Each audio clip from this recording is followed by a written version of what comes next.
गाँव की जराम महतो कौन, अचानक यहाँ कैसे? शहर में व्यवसाय वर्ग ज्यादा हैं, उसके बीच में कितना पकड़ बना पाएंगे जयराम जी? गिरिडीह में भी पर डे कोयला का मामला आता है सर, इस पर आप क्यों नहीं बात करते हैं?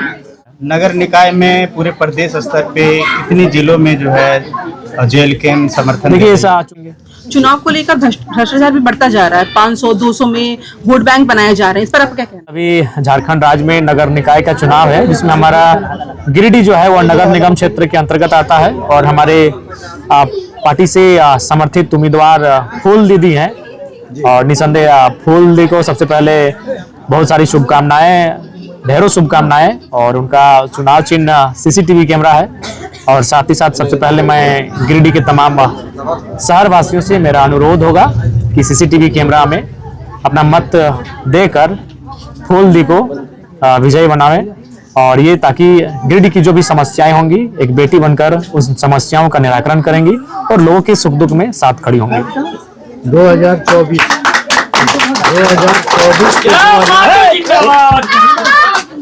2024 से 2026 लोकप्रियता की इतनी तेजी रफ्तार की गाड़ी आपके साथ? देखिए कुछ चीजें आपकी डेस्टिनी तय करती है। मैं भी जब अपने आप को आईने के सामने या कभी एकांत में अपने आप को पाता हूँ रात के 2 बजे 3 बजे, जब मैं मेरे सामने कोई नहीं होता है, केवल मैं होता हूँ, जब मैं अपने आप से बातें करता हूँ तो बिल्कुल मैं भी सरप्राइज होता हूँ कि जराम महतो कौन, अचानक यहाँ कैसे। तो उसका उत्तर एक ही होता है कि आज राजनीति में बदलाव होना चाहिए और जराम महतो के माध्यम से ही ये बदलाव की शुरुआत है।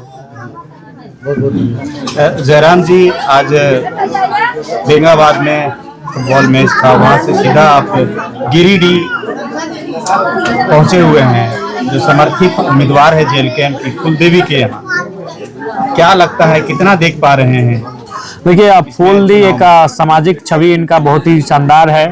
इससे पहले भी इन्होंने समाज सेवा में अपना बहुमूल्य योगदान दिया है और उस योगदान के कारण आम जनमानस के बीच उनकी पैठ है, पकड़ है, लोगों में उनके प्रति श्रद्धा है और उसी श्रद्धा और विश्वास को आधार मानकर फूल दी इस चुनाव के मैदान में आई है और हमारी गिरिडीह जिला के तमाम नेतृत्व ने इनका साथ स्वीकार करते हुए इन्हें अपना समर्थन देने का ऐलान किया है। नगर निकाय में पूरे प्रदेश स्तर पे कितनी जिलों में जो है जेल कैंप समर्थन? देखिए चूंकि अभी तक चूंकि हम भी काफी अस्वस्थ हैं, काफी दिनों के बाद हम भी झारखंड आए हैं, तो लिहाजा अभी पूरी सूची हम संग्रहित करेंगे। अभी जहां तक हमें जानकारी मिली है गिरिडीह, धनबाद, बोकारो, रामगढ़, ये 4 और हजारीबाग 5 क्षेत्रों से हमें जानकारी मिली है जहां नगर निगम में हमारे मेयर के प्रत्याशी हैं।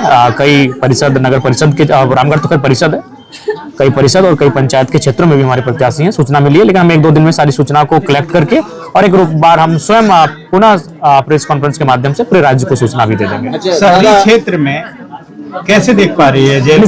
काफी चुनौती है, इस चुनौती से हम लोग इनकार नहीं कर रहे हैं कि शहर का चुनाव हमारे लिए काफी टफ होगा, क्योंकि लोकसभा विधानसभा चुनाव में जो मत हमें शहरों से मिले गांवों की अपेक्षा, तो निसंदेह हमारे लिए एक चुनौतीपूर्ण है। लेकिन हमारे पास युवाओं की एक खोज है, एक नई विजन के साथ हम लोग राजनीति में आए हैं, तो हमें लगता है कि हमारी सोच, हमारे संघर्ष और लगातार जब हमारे साथी मैदान में उतर कर मेहनत करेंगे वो चीजें पॉजिटिव वाइब उत्पन्न करेंगी।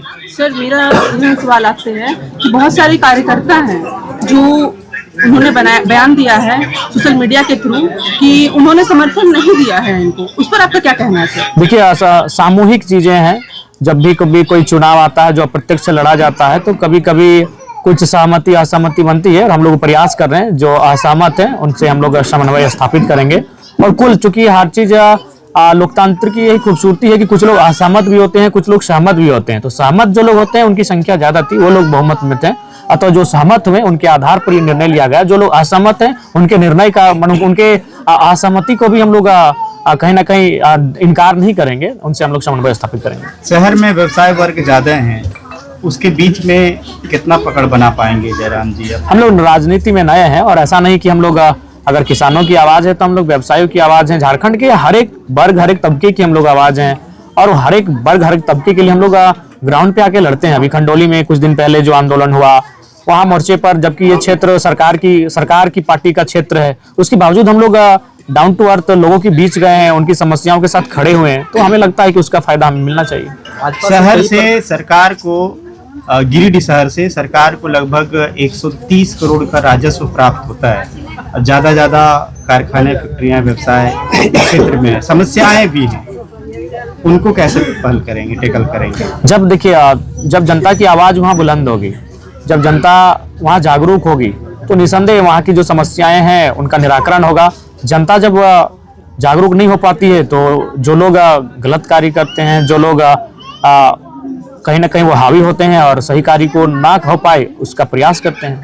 अपने विधानसभा चुनाव विधानसभा में एक बात कोयला को लेके बोला था, गिरिडीह में भी पर डे कोयला का मामला आता है सर, इस पर आप क्यों नहीं बात करते हैं? देखिए, निसंदेह इसकी सूचना हमें आपके माध्यम से मिली है, तो निसंदेह हम लोग इस पर चर्चा भी करेंगे और बात भी करेंगे और इस पर मुखर होकर बात करेंगे। और जहां तक आपका प्रश्न था भाजपा को लेकर, देखिए भाजपा हो, जेएमएम हो, सब एक चुनाव ऐसा चुनाव है जिसमें अप्रत्यक्ष रूप से वो चुनाव लड़ रहे हैं। अब उनके संगठन में क्या चल रहा है वो उसका हमें आइडिया नहीं, हम लोग अच्छा करेंगे, उस पर हमारा ध्यान केंद्रित है। एक सवाल कि दलगत चुनाव तो अभी प्रदेश में नहीं हो रहा है, क्या लगता है? होना चाहिए, दलगत होना चाहिए, होने से ठीक रहता, उससे क्लियर होता, सिंबल भी अपना होता, सिंबल नए सिंबल में कुछ लोग जैसे कि हम, आखिर हमारे जो मतदाता हैं सभी उतने जागरूक नहीं है जितना हम लोग अपेक्षा कर सकते हैं। ग्रामीण परिवेश, झारखंड का पिछड़ा इलाका, झारखंड एक ऐसा क्षेत्र, तो हमें लगता है मतदाताओं को भी सुविधा होती है और संगठन को भी सुविधा होती है। दादा, एक सवाल यहाँ पे बनता है कि इस बार जो चुनाव हो रहा है ये बैलेट पेपर से हो रहा है, जबकि वीवीपैट से होना चाहिए था, तो इसको आप कैसे देखते हैं? क्या ये चुनाव निष्पक्ष हो पाएगा? देखिए, जिला प्रशासन से तो हम लोग अपेक्षा रखते हैं, राज्य के चुनाव आयोग से हम लोग अपेक्षा रखते हैं कि चुनाव निष्पक्ष हो, लेकिन पिछली बार शायद हमें लगता है कि वीवीपैट से हुआ था ना जी, तो अगर वीवीपैट से होता तो खैर जो भी निर्णय है चुनाव आयोग का उसका हम लोग स्वागत करते हैं।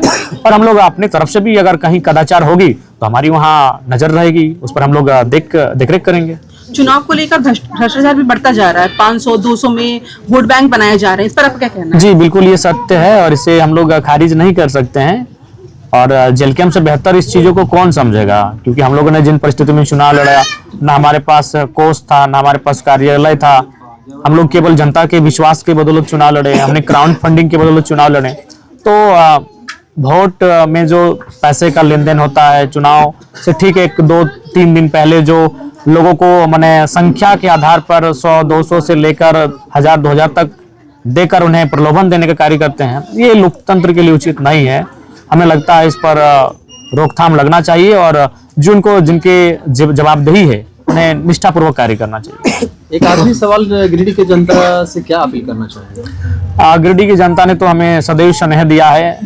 गिरिडीह लोकसभा से ही आज मैंने अपनी पहचान बनाई है। अगर वो लोकसभा का चुनाव नहीं होता तो शायद हजाराम महतो राजनीति में नहीं होते। तो गिरिडीह की जनता ने सदैव हमें सम्मान दिया है। आगे भी हम लोग अपेक्षा रखते हैं कि शहर के चुनाव में भी हमारे प्रत्याशी को, फुल्दी को अच्छा समर्थन करें।